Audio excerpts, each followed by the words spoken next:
ontem nós divulgamos aqui em primeira mão e com exclusividade, num furo de reportagem do nosso colega Alan Martuchelli, que recebeu quentinha saindo do forno a sentença de condenação de 8 acusados de envolvimento com a conhecida máfia dos terrenos aqui em Teófilo Otoni.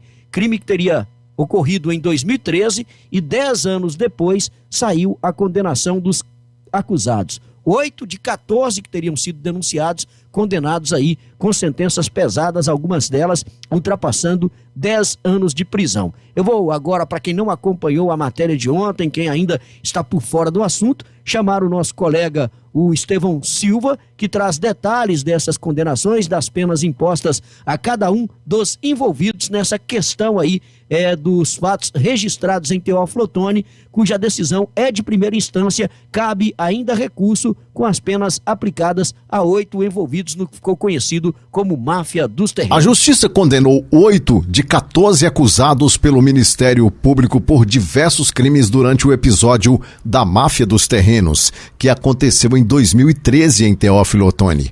Uma organização criminosa utilizava da máquina pública para fazer a venda de terrenos que pertencem ao município. Acompanhe agora a seguir a condenação dos envolvidos pelos respectivos crimes, conforme a decisão do juiz Otávio Augusto de Melo Accioli. Nelson Eustáquio Veiga foi vereador e engenheiro da prefeitura. Foi condenado à prisão por 10 anos, 8 meses e 45 dias, em razão do concurso material dos crimes de organização criminosa, falsidade ideológica, lavagem de dinheiro e corrupção passiva. Cuca Laval foi condenado a 9 anos, 1 mês e 19 dias de prisão em regime fechado por organização criminosa, falsidade ideológica e lavagem de dinheiro. Rodrigo Neres de Almeida, que era procurador jurídico, foi condenado a 10 anos, 8 meses e 26 dias de prisão em regime fechado pelos crimes de organização criminosa, falsidade ideológica, lavagem de dinheiro e corrupção passiva. Frederico Alves Pires foi condenado a 10 anos, 8 meses e 26 dias de prisão em regime fechado pelos crimes de organização criminosa, falsidade ideológica, lavagem de dinheiro e corrupção passiva. Ricardo Rivelino foi condenado em 8 anos, 11 meses e 19 dias de prisão em regime fechado pelos crimes de organização criminosa, falsidade ideológica e lavagem de dinheiro. Érica Vilela, oficial de registro, foi condenada a 7 anos, 11 meses e 5 dias de prisão em regime semiaberto pelos crimes de organização criminosa, falsidade ideológica e corrupção passiva. Luciano Kretli foi condenado a 5 anos de prisão em regime semiaberto pelos crimes de falsidade ideológica e lavagem de dinheiro. Geralda Batista foi condenada a 5 anos de prisão em regime semiaberto pelos crimes falsidade ideológica e lavagem de dinheiro. Tentamos contato com a defesa dos acusados, mas não tivemos resposta. Para a Rádio 98, Estevão Silva. Essa notícia ontem, divulgada em primeira mão aqui, caiu como uma bomba, né? Inclusive nos bastidores da política e da área judicial. Até porque são pessoas conhecidas aqui em Teófilo Otoni, né? Como no caso do ex-vereador, engenheiro Nelson Eustáquio Veiga, ex-procurador jurídico e advogado, o Rodrigo Neves Almeida. Tivemos também a oficial de cartório, oficial de registro do cartório, a Érica Vilhena, o Cuca Laval, como é conhecido, o Luciano Kretli, que também foi condenado, a Geralda Batista, enfim, um número grande de condenados aí e com penas, algumas delas ultrapassando a 10 anos de reclusão em regime fechado. Hoje, Alan, foi o dia de tentar o contato com as defesas dos sentenciados. Como a gente deixou claro ontem, né? Esse crime aconteceu em 2013, a investigação veio à tona em 2018, foi iniciada em 2017, veio à tona em 2018, né? Naquele trabalho do Ministério Público junto com a Polícia Civil, e 10 anos depois do ocorrido, que teria sido em 2013, 10 anos depois, neste ano de 2023, exatamente ontem, dia 28 de setembro, saiu a sentença de 8 desses acusados de envolvimento com o esquema que ficou conhecido como máfia dos terrenos. Crimes de lavagem de dinheiro, de corrupção passiva, de falsidade ideológica, enfim, vários crimes aí daquilo que foi apurado em primeira instância pelo Poder Judiciário com essa decisão e essa sentença divulgada ontem. Hoje você passou o dia tentando contato com defesas dos acusados, dos sentenciados. O que você pode acrescentar para a gente de informação aí diante de tudo isso que aconteceu e que pegou muita gente de surpresa essa sentença divulgada ontem? Alain, mais uma vez, boa noite. Boa noite, Vanilson. Boa noite aos ouvintes da Voz dos Vales. Passamos, de fato, o dia em busca de mais detalhes, repercussão, ver como que isso ecoou no meio judiciário aqui em Teófilo Otoni.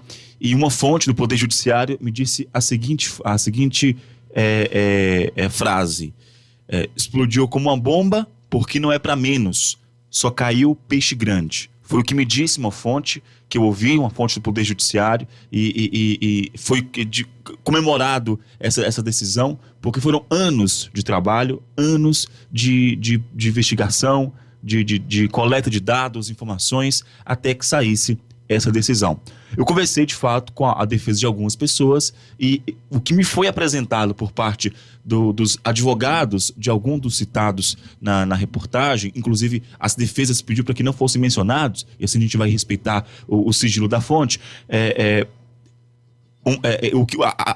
A defesa diz que houve uma inconsistência na decisão, que a própria decisão se contradiz. O que me disse alguns advogados dos citados, né? Dentre um deles, que eu fiz questão de procurar, a defesa do Cuca Laval, eles informaram que não é bom se manifestar, porque ele está debilitado, ele já é de idade. À época, quando a denúncia explodiu, ele já tinha mais de 70 anos de idade, né? Ele faz, no momento, um tratamento de câncer, então eles preferiram resguardar ele e a família dessa situação, mas que vão recorrer em segunda instância. Essa também foi a resposta de outras pessoas que procurei também.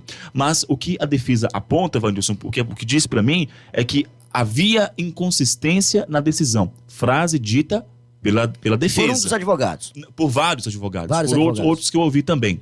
E aí, nós procuramos também o Ricardo Rivelino Bispo. Ele vai gravar com a gente na próxima semana, né? E aí a gente vai estar colocando no ar essa entrevista com o Rivelino Bispo, trazendo detalhes, questionando, tentando entender como aconteceu, o outro lado da história também, para saber o que eles têm a dizer, porque nós trouxemos aqui o resultado da condenação. E qual que é a justificativa que a defesa deles tem para esses crimes? Porque foi uma decisão de 58 páginas, né, com embasamento do doutor Otávio Alcioli. Ele traz essa conjuntura toda de análise de dados, de provas, 10 anos de investigação. Não é do nada. Então vamos ver o que a defesa vai dizer, o que essas pessoas citadas vão dizer pra gente. Nós vamos continuar procurando os demais, né? E aqueles que já sei que estamos acompanhando e quiserem se manifestar, podem nos procurar. Estamos à disposição, estamos tentando contato com eles para de fato ouvi-los. Muitas vezes até dificulta o trabalho, porque a gente não sabe oficialmente, né? Não tem contato oficialmente de quem são os defensores de cada um dos citados, de cada um dos envolvidos. A gente está tentando, alguns responderam o contato, outros não conseguimos nem falar, né? E a gente está à disposição. Eu acho o seguinte, é uma decisão, como disse aí o Alain Marcelli, de primeira instância. Cabe recurso. Resta saber a que essas defesas vão se apegar para tentar recorrer dessa decisão de primeira instância. Quais serão as alegações? Quais seriam essas inconsistências que eles afirmam ter no processo, na decisão judicial? E como o Alain colocou, são 10 anos de investigação, trabalho feito pelo Ministério Público, junto com a Polícia Civil, e que agora culmina com essa decisão de primeira instância. A gente está aqui fazendo o nosso papel. O papel nosso é divulgar a informação. Claro, abrindo espaço para que todos possam se manifestar e cada um apresentar suas versões e seus esclarecimentos, caso julguem necessário. Agora, é um episódio que faz com que a gente tenha uma reflexão, né? Muitas vezes, quando se fala de envolvimento no mundo político, de envolvimento no poder público, com alguma irregularidade, seja ela qual for, sem aqui fazer juízo de valor e pré-julgamento de ninguém, até porque eles ainda têm o direito de recorrer da decisão, mas isso mostra que aquela história não vai dar nada,